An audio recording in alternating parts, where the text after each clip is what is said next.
যার বাড়িতে মৃত্যু হয় একজন ফেরেশতা কানে ধ্বনি দেয়, ইনকাতাতিল আজাল ওয়ানকাতাতিল আমাল।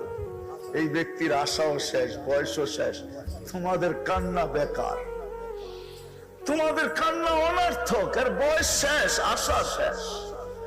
দ্বিতীয় ফেরেশতা বলবে সালাল ইশতিগাল, এর ব্যস্ততা শেষ, কেউ একে আর ব্যস্ত দেখবে না।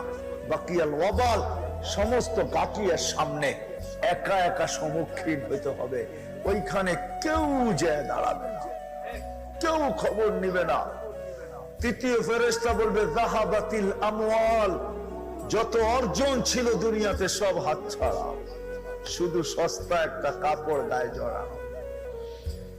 যাহাবাতিল আমওয়াল বাকিয়াতিল আমাল, আমল কর্ম এর সাথে আছে, ভালো হলে ভালো, খারাপ হলে খারাপ। ভালো হলে কিরকম, ওটার চিত্র এখন খিচার সময় নাই আমার কাছে। ভালো হলে কিরকম ভালো হবে এতটুকু শুনে নেন, যেটা আল্লাহ রাসূল এক শব্দে বলছেন, এতটুকু দুইটা শুনে নেন।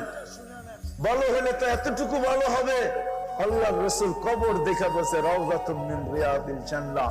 তোমরা কবর ভাবতেছো, এটা তো জান্নাতের একটা বাগান। কবরের পাশে যখন লাশ নিবে তো কবরে কানে কানে বলবে ইদান উহাব্বিলু লাকা বাতনি খাদরা, তোমাকে রাখতে দেরি, পেট সবুজ শ্যামল হইতে দেরি হবে না। ভালো হলে তো এমন ভালো, আর যদি খারাপ হয় তাহলে আল্লাহ রাসূল বলেছে হুফরাতুম মিন হুফারিন নার, জাহান্নামের একটা গর্তে রূপান্তরিত হবে,